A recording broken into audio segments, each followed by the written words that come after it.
नमस्कार, मैं स्वागत है आपका। आप देख रहे देवभूमि, मैं हूं आपके साथ शिल्पा तोमर। सबसे पहले खबर देहरादून से, जहां 2027 में होने वाले कुंभ को लेकर सरकार ने अभी से तैयारियां शुरू कर दी है। दरअसल इस बार खास बात यह है कि कुंभ को प्लास्टिक मुक्त करने की दिशा में उत्तराखंड सरकार महत्वपूर्ण कदम उठाने जा रही है। तो वहीं राज्य सरकार में खादी और ग्राम उद्योग मंत्री भरत सिंह चौधरी ने बताया कि प्लास्टिक मुक्त कुंभ करने की दिशा में सरकार का प्लान है कि कुम्हारों से बड़े पैमाने पर कुल्हड़ और मिट्टी की बोतलें बनवाई जाए, ताकि प्लास्टिक को प्रतिबंधित किया जा सके, जिससे कि उनकी आर्थिकी में भी इजाफा हो और पर्यावरण को भी सुरक्षित रखा जा सके। साथ ही साथ वो कहते नजर आए कि कुंभ खत्म होने के बाद चारधाम यात्रा में भी इसका उपयोग बड़े पैमाने पर फिर किया जा सकेगा। कुंभ में हम ये अनुमान लगा रहे हैं कि करोड़ों की संख्या में जो तीर्थयात्री है वो गंगा स्नान के लिए हरिद्वार में पहुंचेगा। हम चाह रहे हैं कि इस कुंभ को प्लास्टिक मुक्त बनाने के लिए हमारे जितने कुम्हार लोग जो हैं, जो परंपरागत रूप से मिट्टी का काम करते हैं, उनको सम्मिलित करके कुल्हड़, बोतलें, बाउल्स, जो भी चीज़ें हैं उनको तैयार किया जाए और धीरे धीरे कुंभ के अलावा भी उसका विस्तार। वहीं देहरादून में बीजेपी के राष्ट्रीय अध्यक्ष नितिन नबीन के दौरे का आज दूसरा दिन है। बता दें, सुबह से ही उनकी बैठकों का दौर जारी है। दरअसल नितिन नबीन की पहली बैठक विधायकों और सांसदों के साथ हुई। बैठक में नितिन नबीन ने सभी विधायकों और सांसदों को आगामी 2027 के विधानसभा चुनावों को लेकर तैयार रहने के महत्वपूर्ण निर्देश दिए। साथ ही साथ उन्होंने अब तक विधायकों द्वारा किए गए कामकाज की भी समीक्षा की। किस विधायक ने अपने अपने क्षेत्र में कितना काम करवाया है। वहीं बीजेपी प्रदेश अध्यक्ष महेंद्र भट्ट ने बताया कि राष्ट्रीय अध्यक्ष ने सभी विधायकों और सांसदों को अपने अपने क्षेत्र में 100 बुद्धिजीवी लोगों की लिस्ट बनाने के भी इंस्ट्रक्शंस दिए हैं।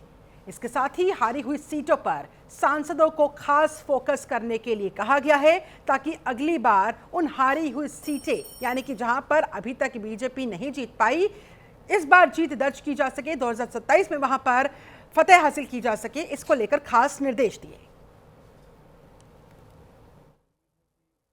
आज के दिन की पहली बैठक सांसद और विधायकों की बैठक थी।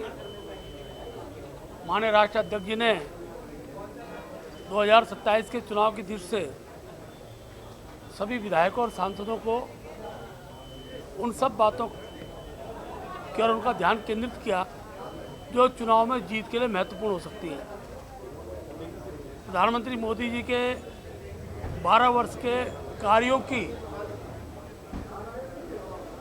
गांव-गांव तक चर्चा पहुंचे, इसके लिए जहां ग्राम संपर्क के लिए सभी सांसदों विधायकों से कहा गया है, वहीं प्रत्येक विधानसभा के 100 बुद्धिजीवी लोगों की सूची बनाकर उनसे भी संपर्क उनके द्वारा हो, ऐसा मार्गदर्शन अध्यक्ष जी ने किया है। अगली खबर ऋषिकेश से, जहां देहरादून में भारतीय जनता पार्टी के राष्ट्रीय अध्यक्ष द्वारा आयोजित की गई विधायकों की महत्वपूर्ण बैठक में ऋषिकेश विधायक प्रेमचंद अग्रवाल इलेक्ट्रिक व्हीकल से वहां पहुंचे। इस मौके पर विधायक प्रेमचंद अग्रवाल ने पर्यावरण संरक्षण और स्वच्छ ऊर्जा के प्रति अपनी प्रतिबद्धता को दोहराया। साथ ही वो कहते नजर आए कि पीएम नरेंद्र मोदी ने देशवासियों से पेट्रोल डीजल पर निर्भरता कम करने का आह्वान किया, जिस पर उन्होंने आत्मसात किया, यानी कि उनकी अपील को उन्होंने फॉलो किया। और इसी वजह से वो पिछले काफी समय से अपने राजनीतिक, सामाजिक और सार्वजनिक कार्यक्रमों में इसी इलेक्ट्रिकल व्हीकल का इस्तेमाल करते हुए नजर आते हैं। वो कहते दिखे कि इलेक्ट्रिक वाहनों का प्रयोग न केवल पर्यावरण संरक्षण की दिशा में अहम कदम है, बल्कि ये आगे आने वाली पीढ़ियों के लिए स्वच्छ और सुरक्षित भविष्य सुनिश्चित करने में भी काफी हद तक सहायक होगा। अध्यक्ष जी आज से विधायकों की बैठक ले रहे हैं और मेरा भी सौभाग्य प्राप्त है कि मैं भी बैठक में हिस्सा बन रहा हूँ। और मैंने, क्योंकि जैसे माननीय मोदी जी ने आह्वान किया कि हम कम से कम तेल का उपयोग करें, और मैं ईवी यानी इलेक्ट्रॉनिक व्हीकल के द्वारा वहीं ऋषिकेश में चार धाम यात्रा मार्ग पर परिवहन विभाग का खास चेकिंग अभियान चल रहा है। बता दें आपको, चार धाम यात्रा के सुचारू और सुरक्षित संचालन को ध्यान में रखते हुए उप संभागीय परिवहन कार्यालय ऋषिकेश ने यात्रा मार्ग पर विशेष चेकिंग अभियान चलाया, जहां देर रात में तीर्थयात्रियों को ले जाने वाले वाहनों की गहन जांच की गई। नियमों का उल्लंघन करने वाले वाहनों को ऋषिकेश वापस लौटाया गया। तो वहीं परिवहन विभाग ने बताया कि यात्रियों की सुरक्षा सुनिश्चित करने के लिए भविष्य में भी यात्रा मार्गों पर इसी तरह से अभियान नियमित तौर पर चलाए जाते रहेंगे।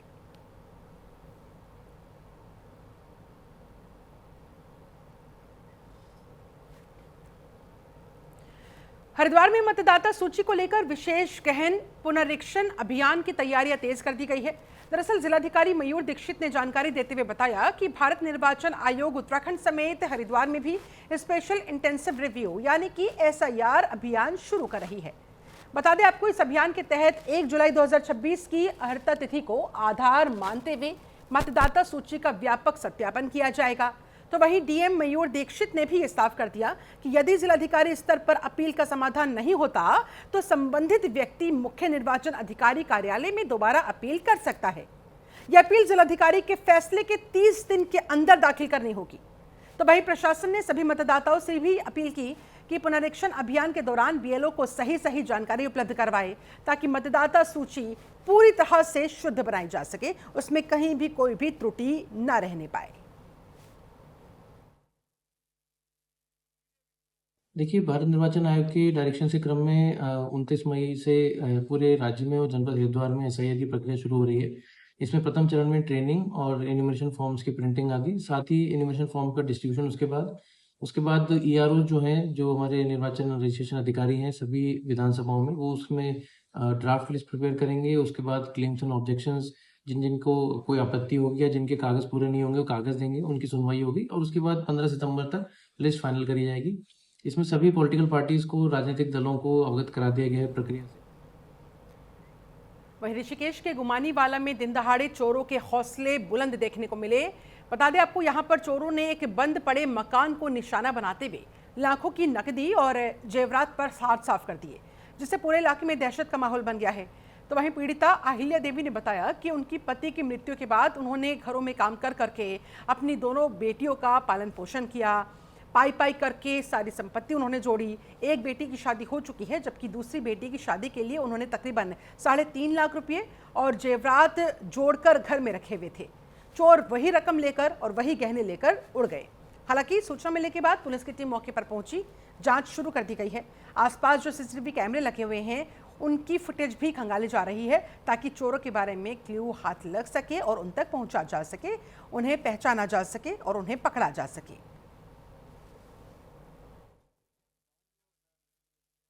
ये मैं काम पर चली गई थी, 2 बजे आकर चोरी करके ले गए। सारा ताला तोड़ा था और सारा जहेज के सामान जोटा रहे थे लड़की के लिए, शादी के लिए।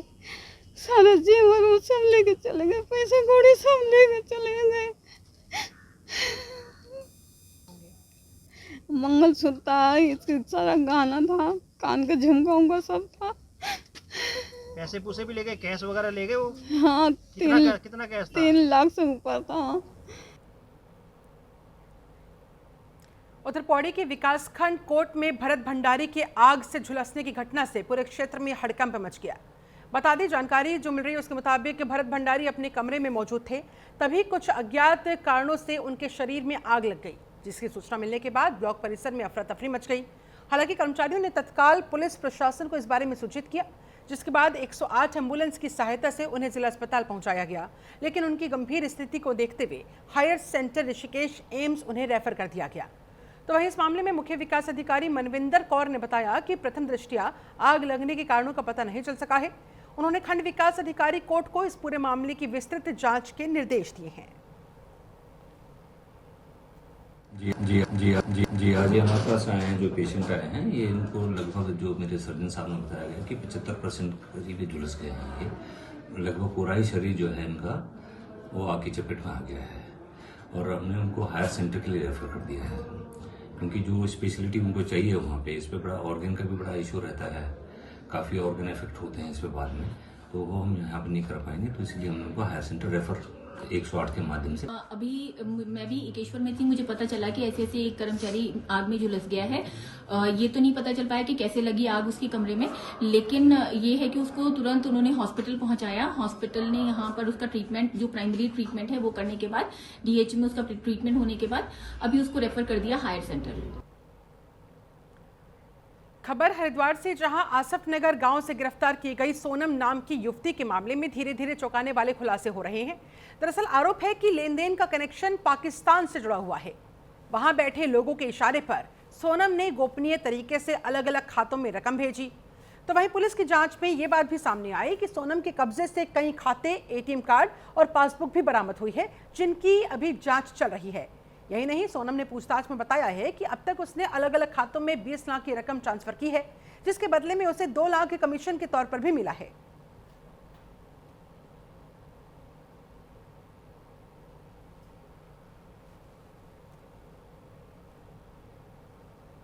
ये जम्मू कश्मीर में कठुआ जनपद की लखनपुर पुलिस ने कलियर थाना पुलिस से संपर्क किया था कुछ दिन पहले, और वहाँ पे एक यूएपीए और ऑफिशियल सीक्रेट्स एक्ट में एक मुकदमा लिखा गया है राहुल खान नाम के व्यक्ति पे।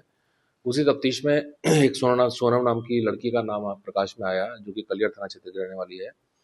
और फिर उनकी टीम आई वहाँ यहाँ पे J&K पुलिस की। तो जब उस लड़की को इंटरोगेशन के लिए बुलाया गया, उससे पूछताछ की गई, तो उसके द्वारा बताया गया कि अपनी एक सहेली के माध्यम से एक उमर नाम के लड़के से मिली थी, और उसका एक कज़न हसीब है।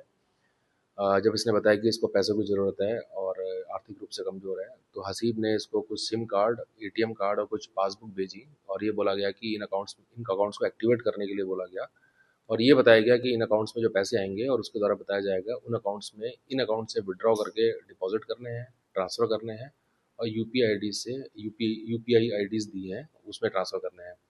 तो इस सोनम द्वारा बताया गया कि लगभग 20 लाख रुपए की रकम इसने अब तक ट्रांसफ़र करी है, और 2 लाख इसमें इसको कमीशन मिला है।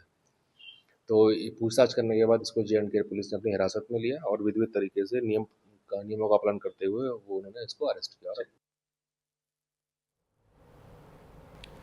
वहीं ऋषिकेश में पेड़ गिरने से सड़क और बिजली आपूर्ति बाधित हो गई है। बता दें आपको, तेज हवा और बारिश की वजह से आवास विकास, वीरभद्र मार्ग, कोयल घाटी और बाईपास मार्ग पर कई जगह पर पेड़ गिरने की जानकारी है।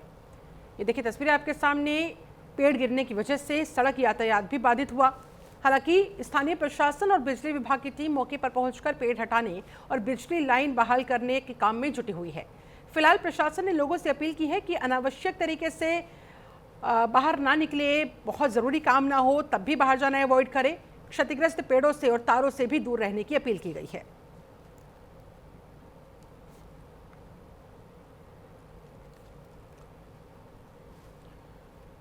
उधर अल्मोड़ा में पूर्व मुख्यमंत्री हरीश रावत ने आगामी 4 जून को अल्मोड़ा में होने वाली लोकसभा के नेता प्रतिपक्ष राहुल गांधी की प्रस्तावित जनसभा को लेकर प्रेस कॉन्फ्रेंस की।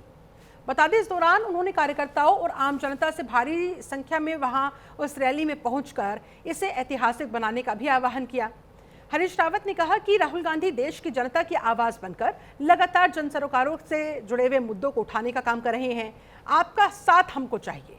इस प्रेस कॉन्फ्रेंस के दौरान कांग्रेस नेताओं ने बताया कि जनसभा की तैयारी को लेकर संगठन स्तर पर लगातार बैठकें हो रही है। तैयारियां पुरजोर तरीके से चल रही है। विभिन्न क्षेत्रों से कार्यकर्ताओं की जिम्मेदारियां भी तय कर दी गई है। कांग्रेस नेताओं ने दावा किया कि राहुल गांधी की ये रैली अल्मोड़ा की अब तक की सबसे बड़ी राजनीतिक सभाओं में शामिल होगी। इसी को लेकर तैयारियां जोरों शोरों पर है। हम सब लोगों का आह्वान करने के लिए कि 4 तारीख को श्री राहुल गांधी जी यहाँ एक आम सभा को, एक रैली को संबोधित करेंगे। कांग्रेस जनों में बड़ा उत्साह है और लोगों में भी बहुत उत्सुकता है राहुल गांधी जी के लिए, उनको सुनने के लिए। तो हमें भरोसा है कि ये एक ऐतिहासिक रैली होगी 4 तारीख को। खबर कालाढूंगी से, जहां बीते दिन बीजेपी कार्यकर्ताओं ने कोटा बाग में कांग्रेस का विरोध कर पुतला दहन किया था, जिसको लेकर कांग्रेस ने प्रेस कॉन्फ्रेंस की और बताया कि बीजेपी कार्यकर्ताओं ने कांग्रेस का नहीं बल्कि खुद बीजेपी के कार्यकर्ताओं का पुतला दहन किया। भाजपा सरकार से प्रदेश भर में तमाम वर्ग बेहद नाराज है, त्रस्त हो चुके हैं। भाजपा के पास अपनी उपलब्धियां गिनवाने के लिए कुछ भी नहीं। इसके लिए कांग्रेस सरकार का पुतला फूंका जा रहा है। तो वहीं कांग्रेस नेता नीरज तिवारी कहते नजर आए, पहली बार ऐसा देखने को मिल रहा है कि सत्ता पक्ष द्वारा विपक्ष का पुतला दहन किया जा रहा है। साथ ही कांग्रेस नेता पीयूष चिलाग का कहना है कि भाजपा सरकार ने कोटा बाग में अपने ही कार्यकर्ताओं का पुतला दहन कर दिया, उनको कांग्रेस से जोड़ दिया, जो कि एक निंदनीय कृत्य है। कांग्रेस नेता कुलदीप ताड़ियाल ने भी कहा कि भाजपा की सरकार कुछ नहीं कर पा रही है। कांग्रेस की विचारधारा हमेशा विकास की विचारधारा रही है और इसी वजह से जनता अब बीजेपी सरकार से त्रस्त आ चुकी है।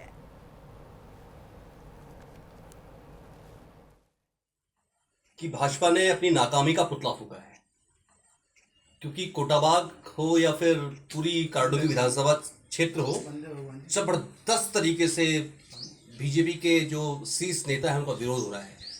सूरसा के जैसे मुंह फाड़े समस्याएं खड़ी हैं। कोटाबाग में सड़कों का निर्माण नहीं हो पाया, पेयजल की भारी दिक्कत है। कोटाबाग जो जिस गति से विकास कार्य वहां पर होना चाहिए उस गति से विकास कार्य नहीं हो पाया।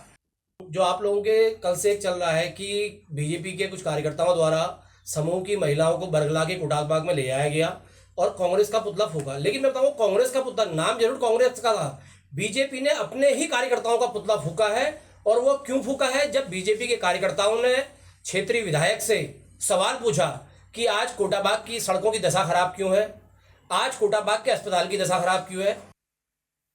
पहले मैं आपको अवगत कराना चाहता हूं, बताना चाहता हूं कि जो कल का जो प्रकरण है जिसमें बताया जा रहा है कि कांग्रेस का पुतला फूंका, वो आपको साफ साफ दिख रहा होगा कि पहले इनकी प्लानिंग क्या थी। पहले इनकी प्लानिंग थी कि अपने कार्यकर्ताओं का पुतला फूकेंगे, तब अचानक से इन्होंने कांग्रेस का नाम देके, क्योंकि कांग्रेस ने कहीं पर भी कांग्रेस की जो विचारधारा रही है वो विचारधारा रही है विकास की विचारधारा।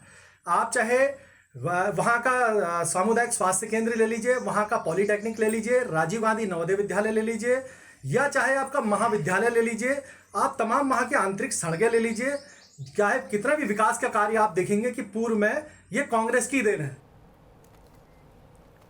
वहीं विकासनगर में पर्यावरण संरक्षण को लेकर सहसपुर विधायक सहदेव सिंह पुंडीर की पहल चर्चा का विषय बन गई।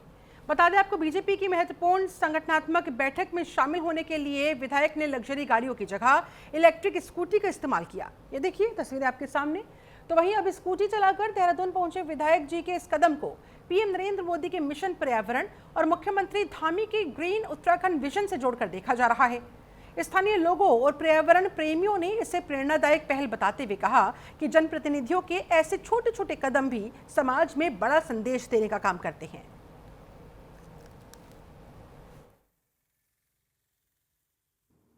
देखो, मैंने ये एक नियम बनाया है कि अपने देश के प्रधानमंत्री आदरणीय नरेंद्र मोदी जी ने भी आह्वान किया है कि हम तेल को बचाएं, तेल का ध्यान रखें और पर्यावरण का भी हम लोग ध्यान रखें। उसी रूप में आज पिछले हफ्ते भी आपने देखा होगा कि मैं क्षेत्र का भ्रमण जो इलेक्ट्रिक एक्टिवा है उससे मैंने किया था। खबर ऋषिकेश से, जहां गंगा स्नान के दौरान बड़ा हादसा हो गया। बता दें आपको, यहां पर मेरठ से घूमने आए 6 लोगों का एक समूह पुल के पास स्नान करने के लिए नदी में उतरा। स्नान के दौरान एक महिला और एक पुरुष का संतुलन बिगड़ गया और नदी में वो दोनों ही बह गए। हालांकि सूचना मिलने के बाद एसडीआरएफ की टीम तुरंत वहां मौके पर पहुंची, सर्च ऑपरेशन शुरू किया गया। फिलहाल एसडीआरएफ का रेस्क्यू ऑपरेशन चल रहा है, ढूंढने की कोशिश हो रही है। वहीं एसडीआरएफ ने भी लोगों से अपील की है कि इस तरह से गंगा नदी में बिना अनुमति के ना उतरे, प्रतिबंधित घाटों पर स्नान बिल्कुल ना करें, स्नान करते समय किनारों के पास ही रहे और अनावश्यक तौर पर तैरने की कोशिश ना करें, वरना उनके साथ भी ऐसा हादसा हो सकता है।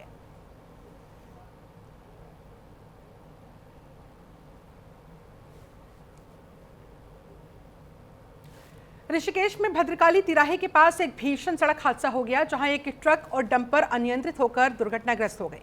सड़क पर लगे 2 कंक्रीट डिवाइडर उछल सड़क के बाईं ओर झोपड़ी में रह रही एक महिला के ऊपर उछलकर जा गिरे, जिससे उसकी मौके पर ही मौत हो गई। साथ ही चालक की भी ट्रक की चपेट में आने से जान चली गई है। हालांकि इस घटना की सूचना मिलने के बाद एसडीआरएफ की टीम तुरंत वहां मौके पर पहुंची, रेस्क्यू ऑपरेशन शुरू किया गया। डिवाइडर के नीचे दबी महिला को निकाला गया, पुलिस की मदद से उसे अस्पताल पहुंचाया गया। फिलहाल पुलिस मामले में जांच की बात कह रही है।